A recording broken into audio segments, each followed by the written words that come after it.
And How at do I do the end of the that? meeting, we'll have time for chatting and loving up each other again. But right now, feel that nice quiet because this is a very interesting platform with which to dialogue with each other. And it feels more intimate to me than standing up at the gallery with a lot of people. Here comes Barbara Dowd. Hello, Barbara. Hey, Paula. And so I want to welcome you to our first Thursday Artist Talk. We're doing them every Thursday night in May at the same time, 7 p.m., same Zoom link. Next week we have three amigos, Dave Magdalinsky, Stony Stone, and Ryan Kelly coming. So we are making these short and sweet. We want to hear from our artists. We want to hear what's going on for them. But this platform demands a lot in attention and eyesight and all of that. So we're keeping them very short. So today I heard this wonderful line, and I'm stealing it from, well, first, I want to say thank you to Jen Groeber, Cynthia August, and I hope that Bonnie Lake will join us. They are three artists that we represent at PEG. Their current work is up in our show called Family Trees, which we've renamed Family, Trees, Quarantine. That's what it is right now. And the show is up on our website. I just want to thank you for taking the time out of what is a very busy day for most people. And I also want to thank Julie Cook, who is my right hand right now. And she talks me up, she talks me down, and she handles the publicity and she always says good things to me because I'm usually riding a thin line. But today she gave me this line. We're all in the same storm, but we're not all in the same boat. And that rings true for the field that we are in. I've been listening to this fantastic video that the Boston Globe put out of the 6 major theater houses in Boston, the heads of them, the head of the Boston Symphony, the head of the Boston Lyric, talking about the bottom falling out. A quick stop, they call it, and a reverting, a constant reverting, and how exhausting it is. And they also talked about, and this is what our mission has been from the beginning, is that art describes and expresses something essential in our lives. And so the bottom fell out for artists too. There were many of you who were preparing for some kind of a show, and that got canceled. It's like a birth that went awry sometimes in the creative process. So really the series of artist talks, I really want to explore how the content, the mission of your own work has changed since the pandemic. Of course, we'll talk a little bit about the revenue stream as they did these heavy hitters in Boston, like 2 million people watched one of BSO's events, but it does not translate into revenue yet. That has not quite been figured out in that model. So there's a lot to talk about: process, content, commerce, and each artist will have 10 minutes, and then we'll do an open Q&A at the end by chat. Julie will manage that, and we'll have some good times, okay? So I'm going to introduce Jen Groeber, who's up first, and she has been with the gallery for 3 or 4 years now, I think. I met her when her children were very small. She's like this Wonder Woman person to me because she has 4 small children. Now they are completely under her arms, in her arms. There they are. Hello, children. And I think she's making more art now than ever before. So she is a printmaker. She mixes collage and fabric into her prints. You know her work as being very, very strong. And it's taken a little bit of a turn. So please welcome and say hello to Jen Groeber. Thanks for being here. So hi, this is so cool to see everybody out here. And you see the Tim Johnson box with the children. That's my family. Awesome. I also have someone under the table right now. There they are waving. So this has been a really interesting time. My art was very concrete and a lot about memory and a lot about making sense of things that have happened in my life, in the way I kind of see myself in my family or the relationships. And it's really interesting now. My need to make art is like, I'm desperate to make art. I need to be making something every day. And I find that, can you go close that door? Sorry, people coming in. This is Zooming. This is being a mom of four. That I need to make art every day, and that the way it looks changes. So I went from doing woodcuts, which many of you have seen, and if you're okay, I'm going to try and share my screen. My kids taught me how to do this today. Just a really quick slideshow of the work I've made since the pandemic started affecting our family. So here we go. There, and share. Yay, I did it. Okay.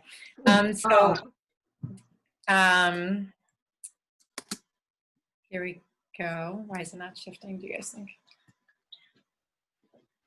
There we go. Okay. Now you can press it. Geez, my mini me is helping. Oh. I'll go there. No. Sorry. We went through this many times. Okay, there we go. This is a piece I was making. These are kind of similar to what I was making before. And then what ended up happening is it changed. The way my art changed, changed. A lot more smaller pieces and piles of things. And what I think I found myself doing is, each day I kind of have a mantra in my head or an idea about what this experience has been. And it sometimes has something to do with, this was kind of about one thing touching another thing, which touches another thing. And kind of this idea of how contagious, a contagious emotion we can have. And then also going to the grocery store and feeling contagious. That's very much what this one is about. This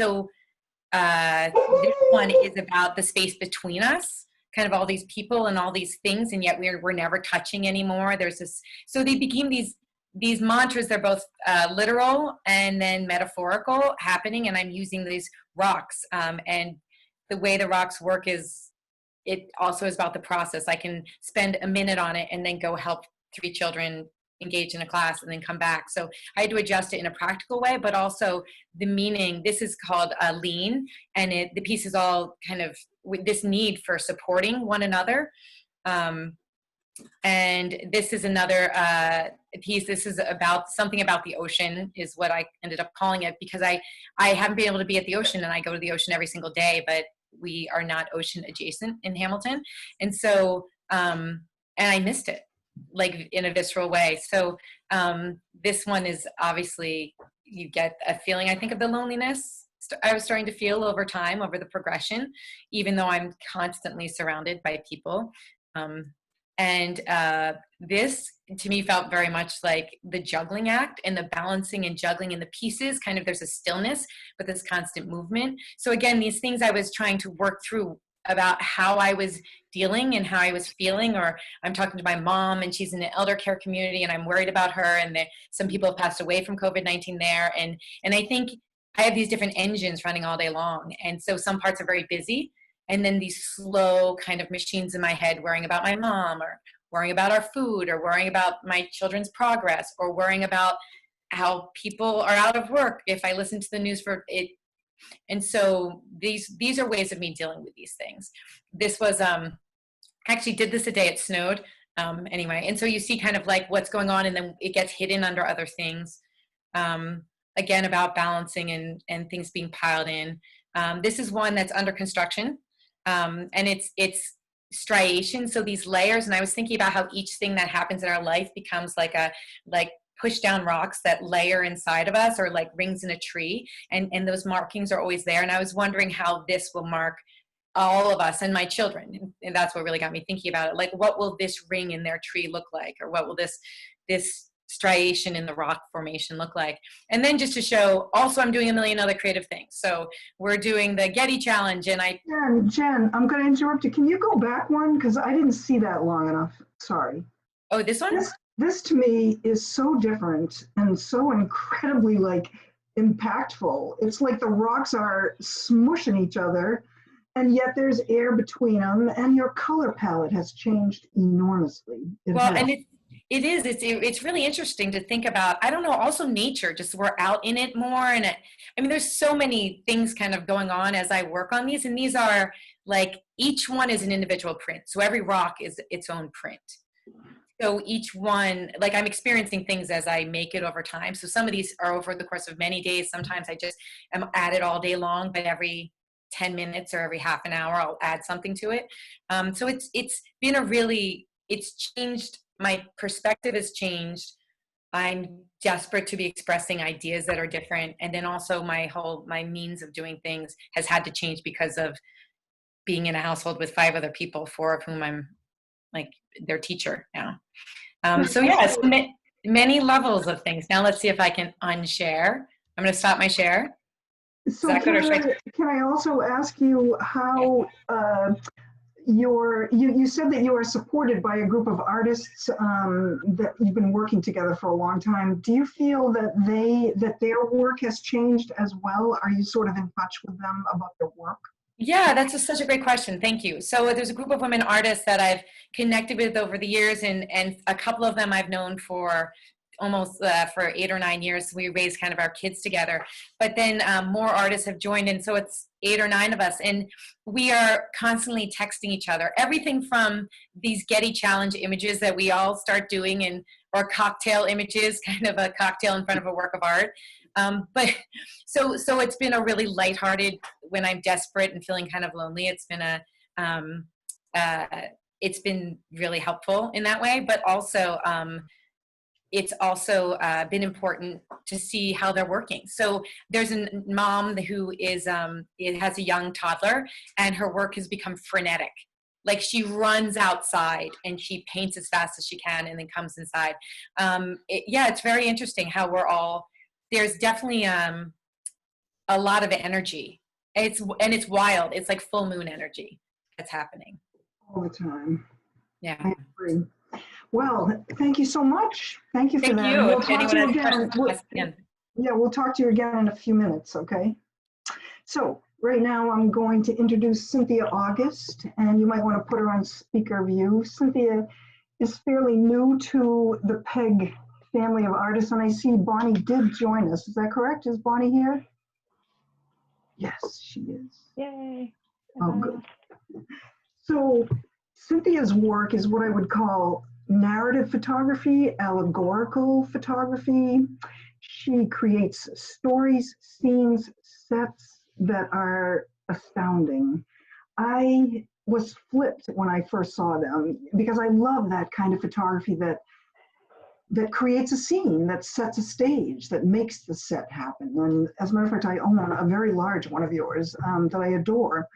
And I also found out not too long ago that you're an actor. And but I'd like to ask the same question of you. How has the content of your thought process as an artist changed? Not even if you're making stuff, but are you inspired to make and create, or are you in a fog, or a little bit of both, like probably all of us? And you are probably more commercial than all of these artists here tonight. Not all of the artists, but our 3. And so maybe you want to speak to that as well. Sure. I would say that, first of all, I have 2 parts to my business. One of them is that it's actually a business. I'm a commercial photographer. So I do corporate portraiture, lots of branding, website imagery. That has dried up because, of course, I can't get into a space, take a photo of someone, even with a portfolio, with a portrait lens. It doesn't really happen. So I've made a shift. I'm doing a lot of graphic work and website work, just trying to help people get their businesses online. So I have that part of my art that is truly a business for me. But then I also have this fine art, is what I'm calling it now, fine art portraiture, even though that seems like a weird thing to call it. And that's Lux at Umbra Art, which is this website. But so if you want to see what we're talking about, that's the place to go.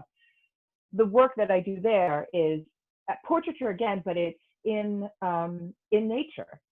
So it's taking an individual, going out in nature. I have a crew with me. It's usually a small group of people, but it's like 4 or 5 people with a person that's chosen to do this with me, or it's a model. And we're in nature, and we're doing, this very connective, trying to discover a moment of communion, a place where the spirit and nature meet. Practically, I can't do it right now. I mean, I could, but I'd be pushing the boundaries of safety for a lot of people, and I can't do that. I just can't in my soul do that. So I've stopped doing that for now. I'm thinking about ways that I can do it in the near future. I have some plans, but right now I'm not. So there's a pause there. There's also a pause creatively. And that's coming on the tail of something that was actually building before this even happened to us. This questioning of communion with nature and being a part of nature and being a part of that greater thing, when perhaps, and it's the awful question to ask, but are we truly as a species beneficial to this planet? And maybe we're not. And then maybe we're not right now. And that's a really, really hard realization for me in the face of what's been going on with our climate crisis. So to show these beautiful images of communing with nature suddenly feel a little hollow in the face of that question that I don't have an answer to yet. And so I'm a great fan of this writer named Sharon Blackie. She's a psychologist, but she's also a naturalist, and she's a great believer in the power of the myth story, that if we go back to the stories that have been told, from time immemorial, that we can get an insight into who we truly are as a species, and perhaps get back to that connection to nature, that when we were beneficial, when we were a good part of the planet. So what she says is that there's just so much noise going on right now because we're all frightened, we're all unmoored, we're all paddling. And yes, you're right, we're all in the ocean together, but we're not in the same boat. Some people don't even have boats. Some people don't even have anything floating. Some people are below the water. There's so much noise that the key right now is to simply listen. So as painful as it is, as difficult as it is for me right now, to not do, I am not doing. I am listening.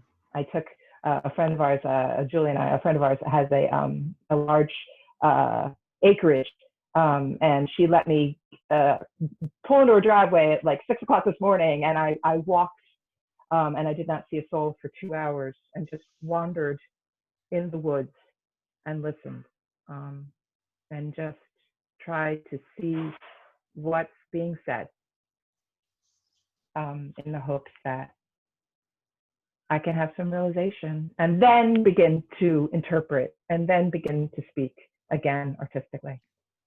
So that's where I'm at. I totally relate to that.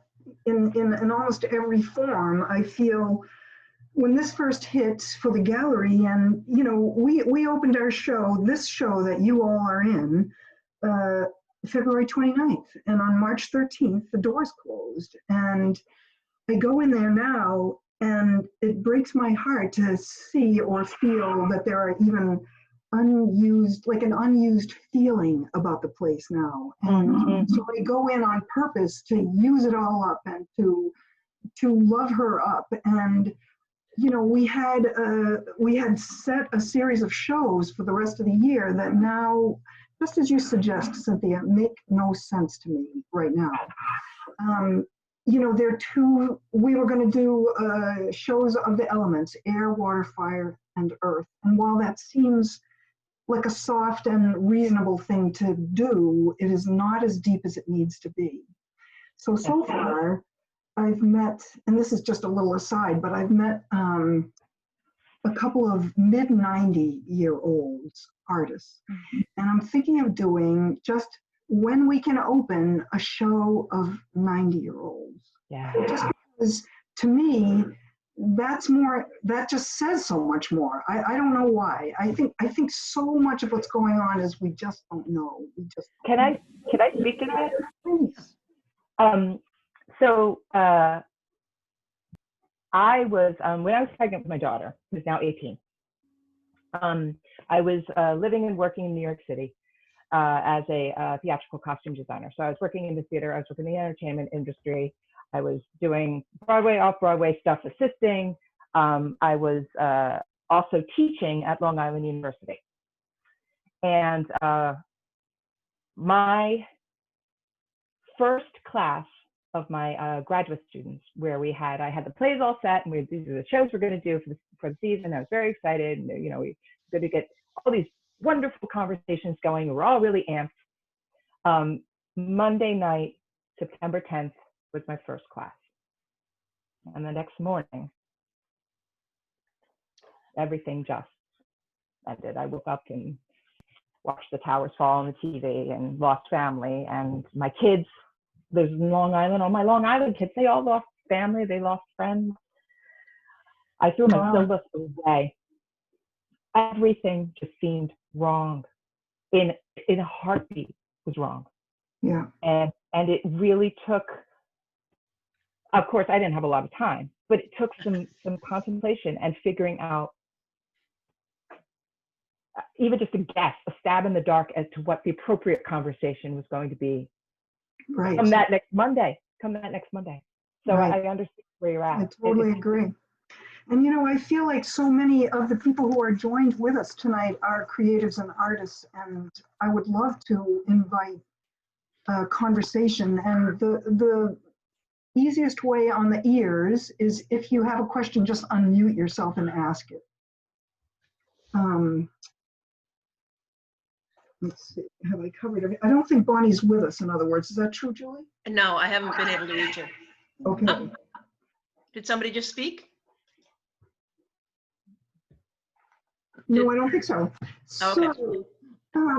So let's hear from others. Like, I know Tobin is working very hard. She just sent me a beautiful cachet of new work that she was meant to be in the next show that's up, that isn't going to be up. But we're going to do something with this beautiful body of work. And maybe, Tobin, it will be you and the gallery with the support of other artists that figure out something to come out of the gate with, and to create that revenue stream that we also need.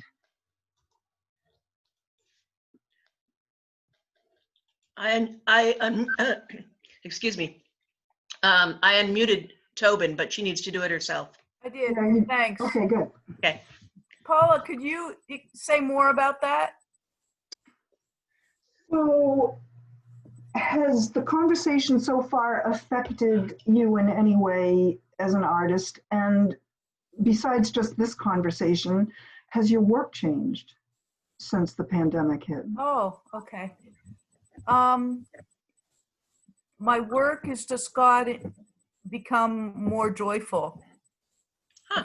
I feel like Ooh, I feel like my responsibility is to embrace joy more than ever, because I'm not going to live in fear.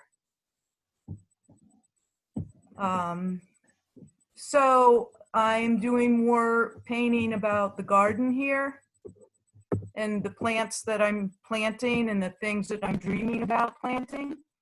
And that's, you know, that has been affected by wanting to have more available food.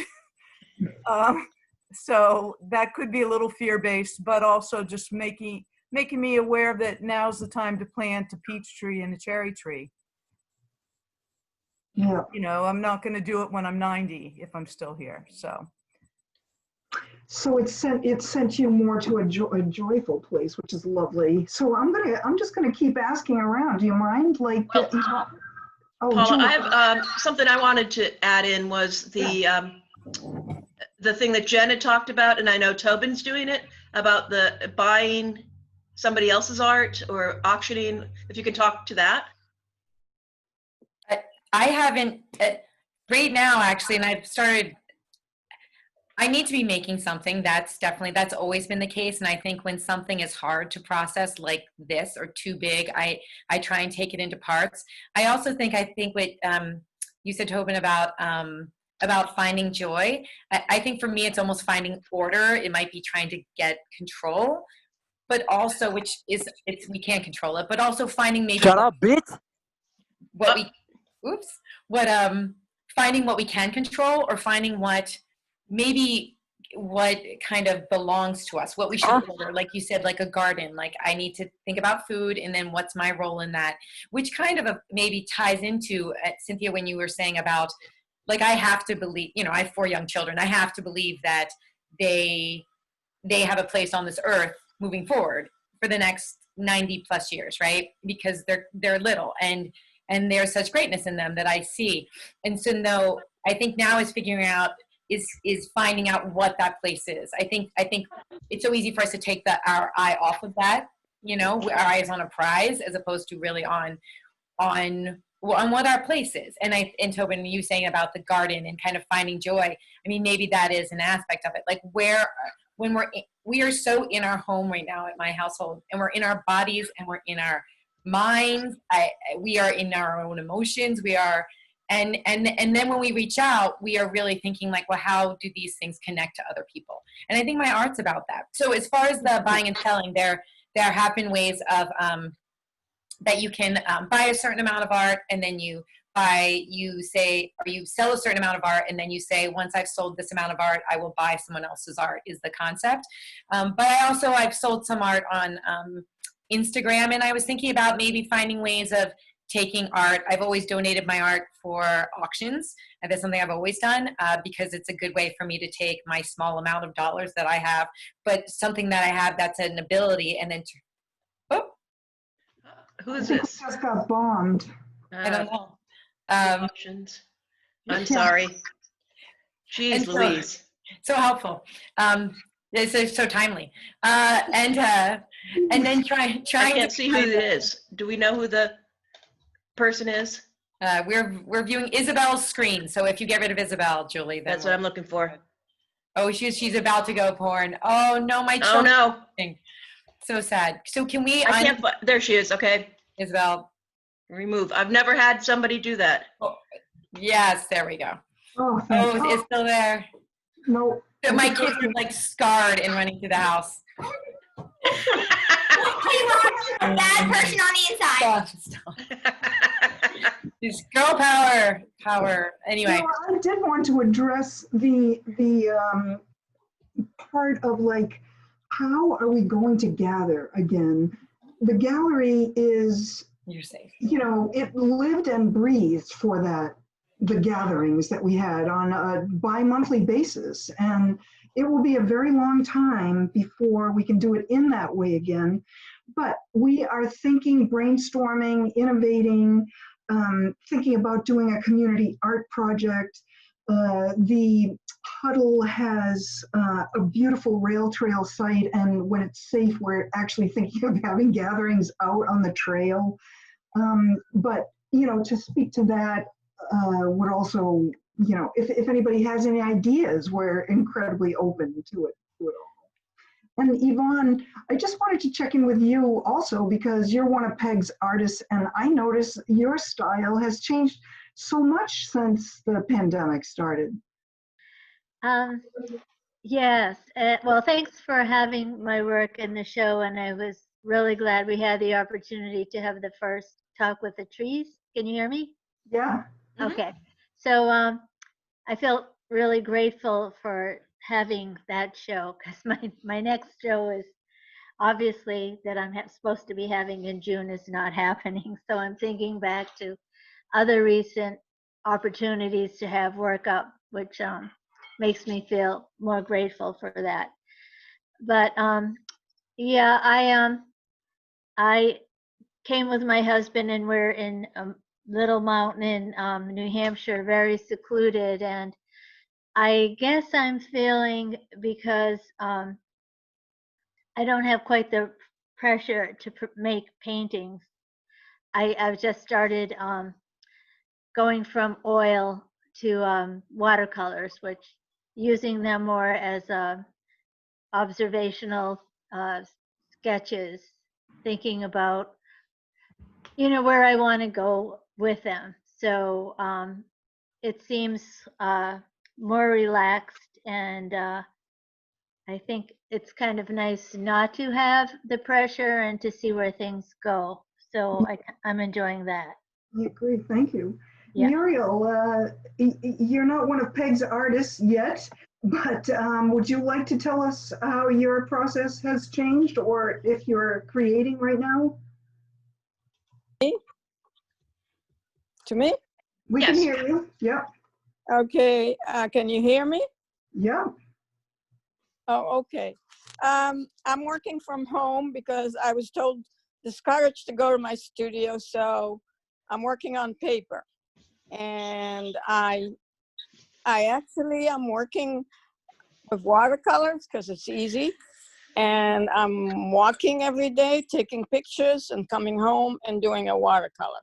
I do a painting every day, and then I alternate that with doing an abstract with acrylics on paper. Mhm. So that's what I'm doing in terms of painting. I'm enjoying the watercolors. I think my watercolors are getting better and better because I keep doing them.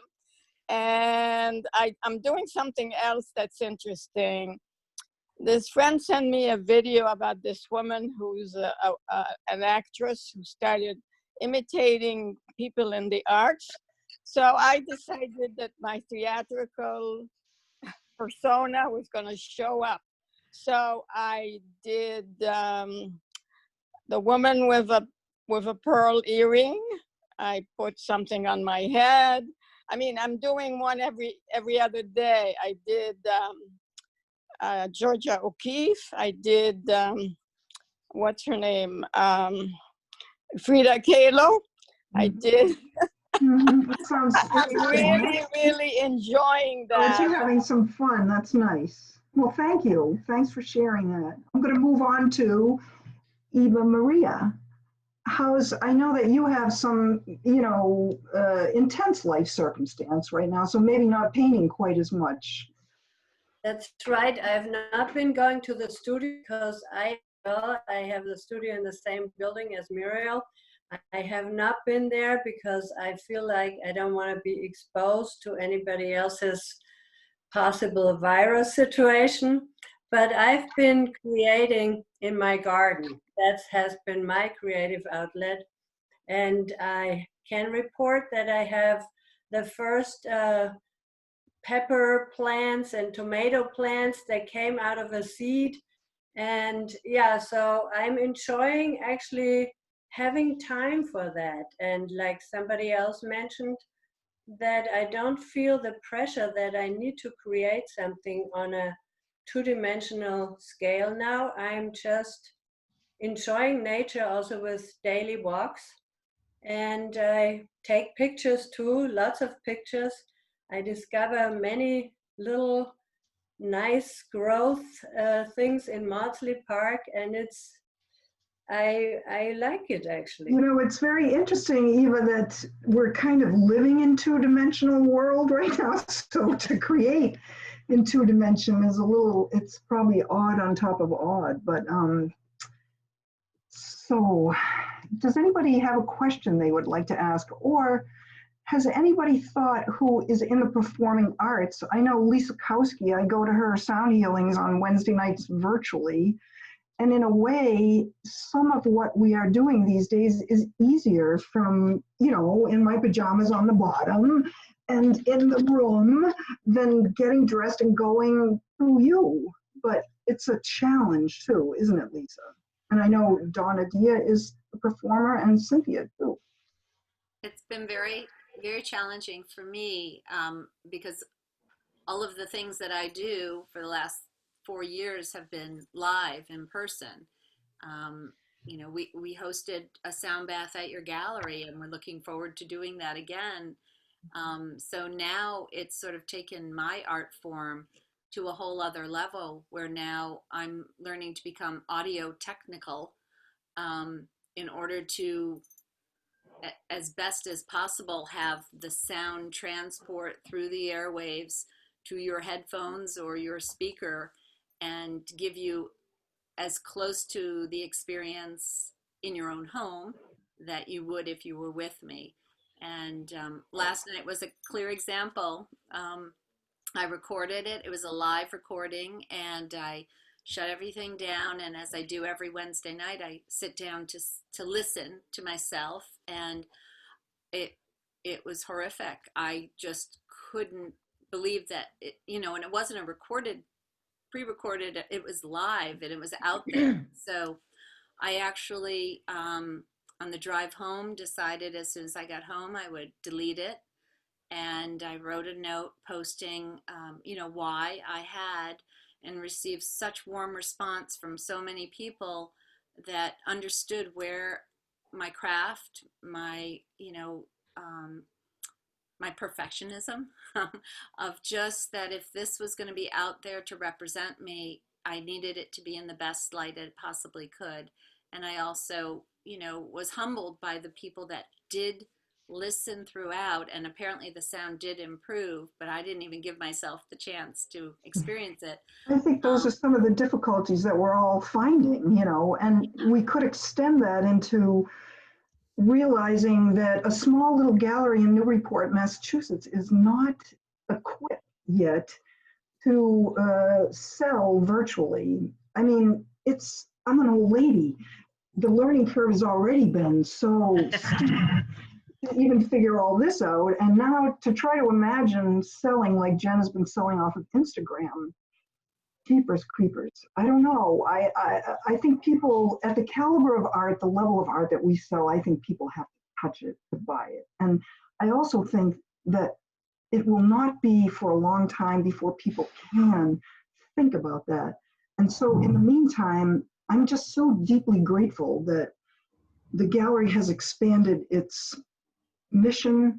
And so I feel personally responsible to deliver your beautiful art to our beautiful community, no matter what. And so maybe for a while we won't earn a lot of money or even make too much money, but we still, as Tobin said, we have a responsibility to take the high watch because we are essential workers.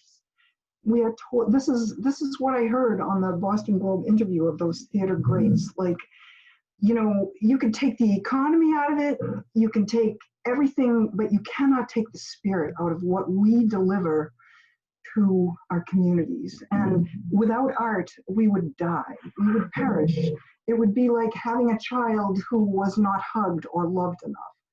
So, I mean, it makes me set for the course, no matter what boat I'm in. It's what we do, and we're going to keep doing it. So, and I'd like to add, I see you from where I stand. You and the gallery, you're nimble and you've already done so much transformation, and that I feel like is maybe the test here for all of us. Again, maybe circling back to what Cynthia said, was how will we, what are the layers, how will they change us, but what will come next? Because you said, oh, I'm old, and this is, but you are constantly, you're like the youngest person I know, and you're constantly finding new ways of bringing energy and life to things. And it might be a challenge to bring it, maybe it's outside, or maybe it is online in some strange way.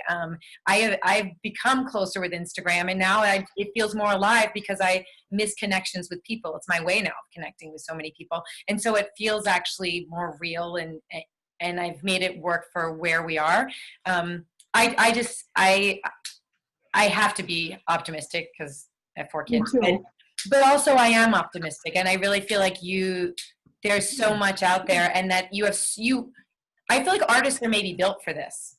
We're the worst because we feel it so deeply, but we're on it because we feel it so deeply, and then our brains connect on so many levels there's so many possibilities.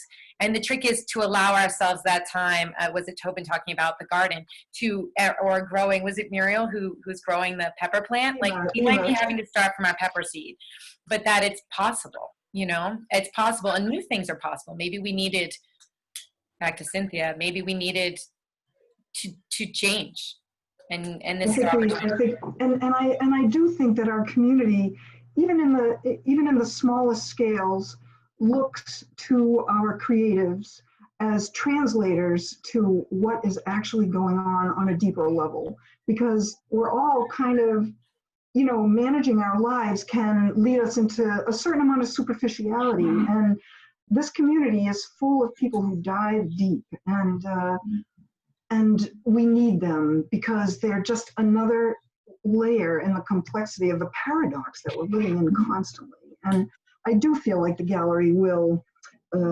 bounce along, figure it out. I mean, it's already happening. And we did apply and get government help so that our rent will be covered through most of 2020. So the doors, however, will be open, however that is. Maybe we'll have a hand washing station outside, or, you know, I'll bring the paintings to the sidewalk, or I don't know yet. Donna Dia. Sandwich boards. Yeah. Hi, it's so good to see you. It's so good to see you. She's up in Vermont, everybody. Yes. Hi. Well, I'm in Vermont, so I have my take on all of this. It's so nice to hear how you're all feeling. I think there's going to be a great transformation for the better. I feel very optimistic. And so I have stepped up my art, which is as an uplifter, singer, mind, body, spirit teacher and performer.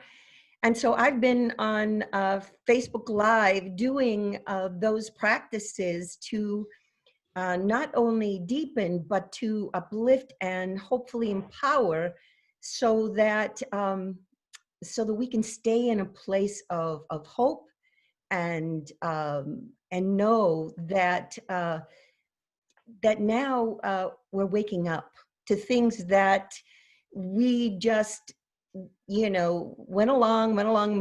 Now, whoa, it's there. You know, it's everything is showing up for us with this virus. And so my work, as I see it, I do morning meditations too. I'm giving those free so that people can be at peace and connect with themselves and their higher power, whatever that it may be.